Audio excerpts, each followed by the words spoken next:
Hi, everybody. Today's episode is part one of a series of collaboration with Jason Sadler. He's an amazing designer. I worked with at Blue Sky for many years, and I've got a couple of sculpts of his characters here. This is Linda from Rio, and then this is a character that he did for one of his books, and we just did that for fun. Had a good time doing that one. And yeah, the episode today is going to be sort of how a kickoff works for designs. I think some people might be interested in that. I'm definitely interested in sharing that collaboration between a designer and a sculptor, how we translate it from 2D to 3D, and so I think that'll be interesting. What I'm going to show you today is a conversation he and I had, as sort of a kickoff. It's how a lot of these things go, and it's kind of cool. So we're talking about what his inspiration is, what his design is, and how we're gonna take it from there. So it's a little bit long. It's about 15 minutes, a lot of dialogue. Hopefully you like it, or you could fast forward to the end. But it's really going to be cool, and I hope you enjoy it. All right, so I had this idea for, I don't know if I haven't collaborated in so long, but I had this idea, been working on stuff to do with Greek mythology, and I had this character for this Greek warrior, and I just wanted to show you. I'm just going to Cool. share my screen really quick. So I just had this guy that's it's kind of like a Colossus of Rhodes sort of thing. The original design was a bit skinnier, but I sort of made some orthographics, kind of put it in the round. Hmm. But the idea is, I know we've done things before, and I always like the way that you stylize anatomy. But I came across this this reference that I thought might be really cool. It's sort of a brutalist style of That's so cool. brutalist sculpture. Yeah, it's like this Bulgarian monument to, I think, Is like all this from the same place, or most all of it is. There's a couple of things, like it had a couple like references of like Colossus of Rhodes and a right? couple other sculptures, Hmm. but most of it here is from it, and it's this monument to 1300 years in Bulgaria. But these two sculptors uh, that did it, they had this really, I don't know, interesting way of not just breaking down all the bony landmarks Right. that you can see, but even showing eye direction. I don't know if the resolution's tight enough here, but Oh, that's good. actually like extruding almost like cylinders with an Yeah, orientation to show the eye direction. And that's they're really, wild. yeah, and there isn't actually, I think it is meant to hold up from all angles, but it looks at first like it's only meant to hold up from one position. But Right. I think it's deliberately kind of asymmetrical. Uh, I don't know. I think there's a lot of That's like interesting stuff. Yeah, to to go so. there. Well, those aren't the same guys from that angle, but those other guys have that same like extruded thing. But it looks like they're way up high, so you'd most Yes, certainly be seeing it from below anyway. yes, they're huge. Yeah, they're fairly huge. I wish I had a person standing next to them. I should have on the page here like how big, what the scale reference is, but they're pretty big. I think a person Huh. comes up to maybe about a third or half the height of like this guy in the center. Okay. Um, Well, yeah, but look, I don't know if that's standard, that little rope that's Oh, underneath there them you go. is That's it. like That's your like a scale three cue. foot, Yes, normal chained off kind of. So that's freaking that's huge. it. Yeah, and I love the way that they kind of fracture, kind of abstract the anatomy. It's like I can see there's parts like the hands. You can see the individual knuckles where they're really showing the bony landmarks, but Right. the way they're sort of abstracting the draper, the clothes, the folds. Hmm. Um, yeah, there's some additional things here, some deco sculptures which are totally different, but I kind of had in this Well, it has page. a But similar, the Deco it sculpts is, have a yeah, similar sort of like really boiled down planarity to them. yeah, it's really just kind of like uh, accentuating those planes. I can see Yeah. like the cheekbones, all that. Yeah. Anyways, I wasn't I had not really sure to what degree, but I think it'd be cool in conveying the scale, like whatever scale cues Hmm. of this guy, um, you know, to make him massive. Now I got another view of him where it's like a Colossus of Rhodes. He's sort of like standing on a little pedestal at Right. the front of a harbor. Um, and I had done just like internal under anatomy, just to have the landmarks there, Right. as well as cross contours on the head. But That'd be as crazy. always, this can be this could be interpreted whichever way. It's like a start of a conversation, as always. I feel like the Right. way But when you know you what? I mean, I remember talking about these turnarounds that you do have always been like fascinating to me because like you've got a real good sense of actual volume and you know uh, everyone's different, every designer is different, but these cross contours that you do generally every I've found are pretty much where it's going to be. So you're informing that to help me sculpt, but it's not even like um, it's not that far off, and it's always very cool to see great. these. I remember sometime we got to talk about that process of how you do that because I remember you had a whole thing you told me about once about your methodology of creating these turnarounds and how you use the lines to Right. generate that Yeah. logic. Yeah. Orthographic, yeah, the orthographic projection. I mean, I used to do it all by hand on paper, and now I'm all cintiqued up. But Right. Right. it's the same method of like, if you get two views, as long as they're true orthographic views, you can get a third. You have most of the crossword puzzle there to. There's still a lot of interpretation, Right. um, and I found like over the years, it's funny. I used to kind of cling to it. Like I always wanted to figure out as much as I could on paper beforehand, and I Hmm. still do. But I do realize there's a point where I have to draw the line because I realize so much is dependent on the final camera angle, like the camera focal length that you Well, use. that too. Yeah. And Yeah. yeah, so I realize that I can only be productive so far with that, or premeditate it. And I know there's a point where I just got to like pencils down and we start iterated in 3D space too. Well, it's almost So like that three-quarter is also sort of with a flat lens, and so you're not going to necessarily get the parallax and all that, but you are still even if it's a flat lens on that three-quarter, it's you're still defining or at least guesstimating those contours, which is yes. extremely helpful. Oh, good. For me, like like for example, like that eye bag, like I could probably guess how thick it is Right.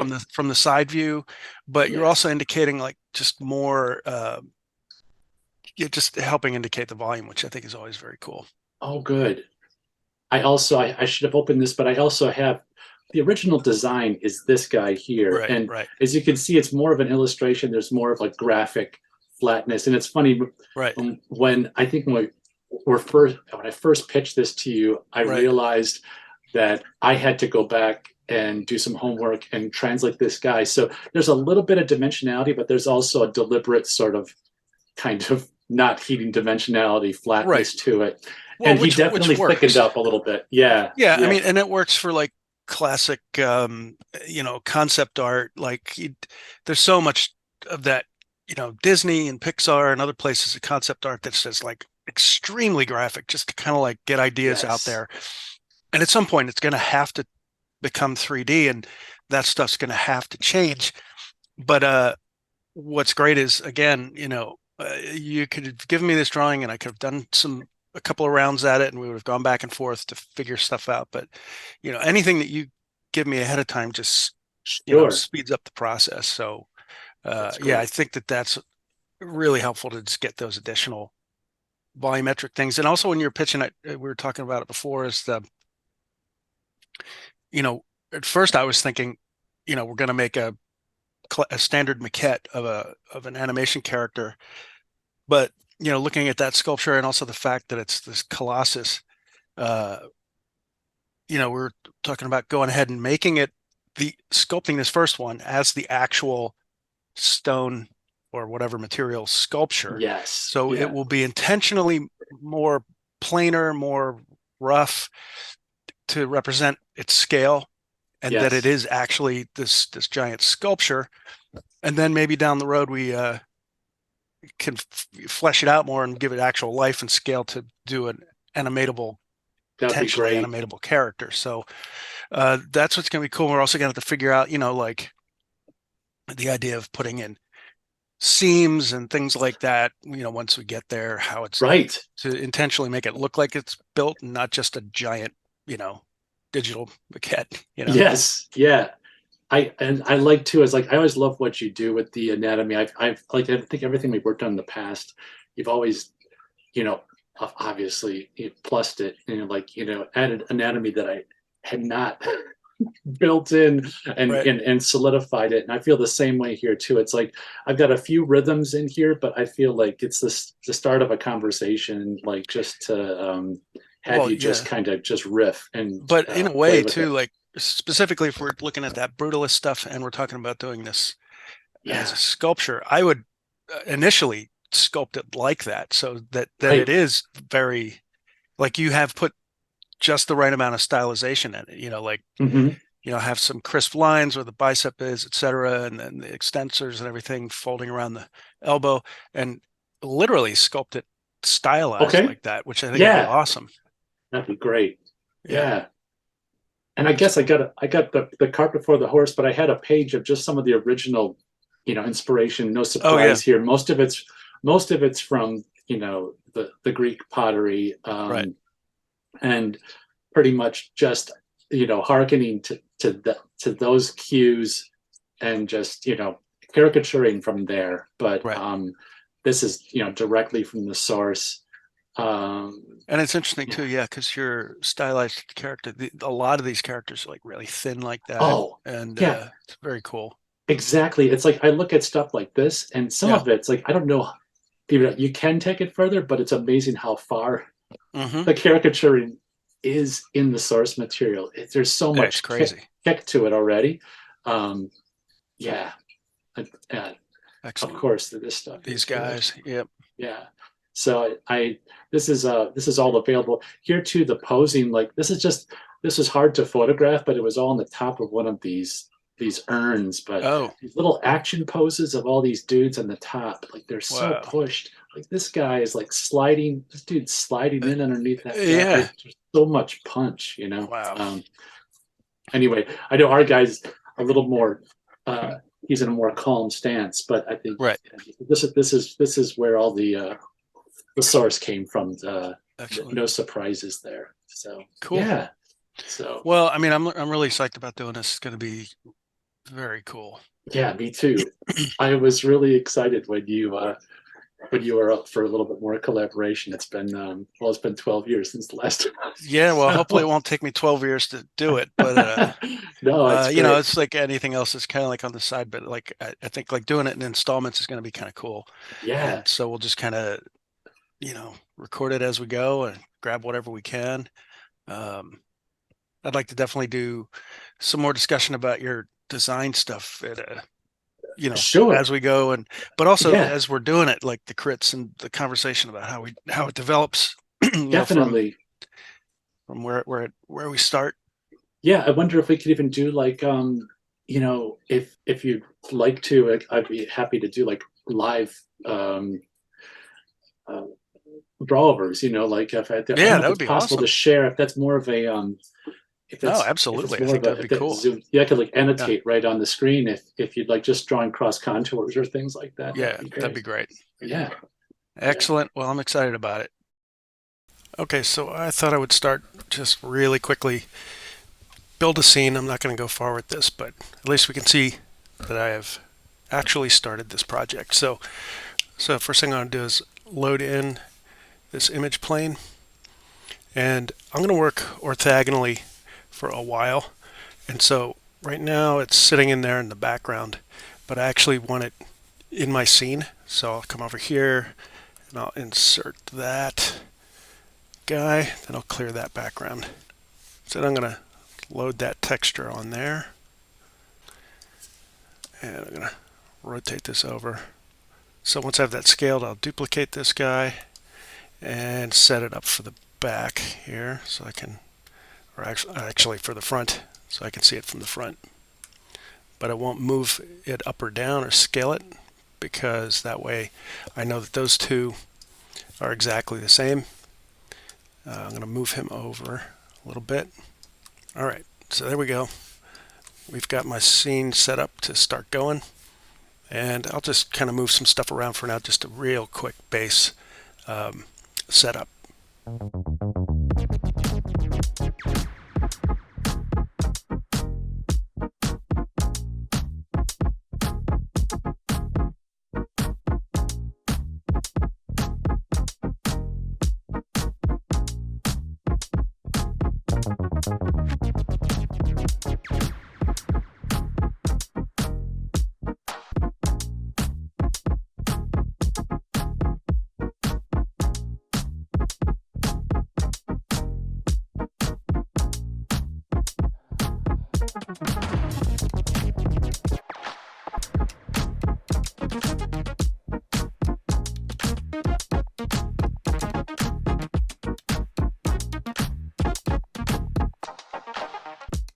Okay, that's it for now. I just got it roughed out. There's going to be a whole lot more to do. We'll see that moving forward, and I hope that was interesting. See you next time. Thanks.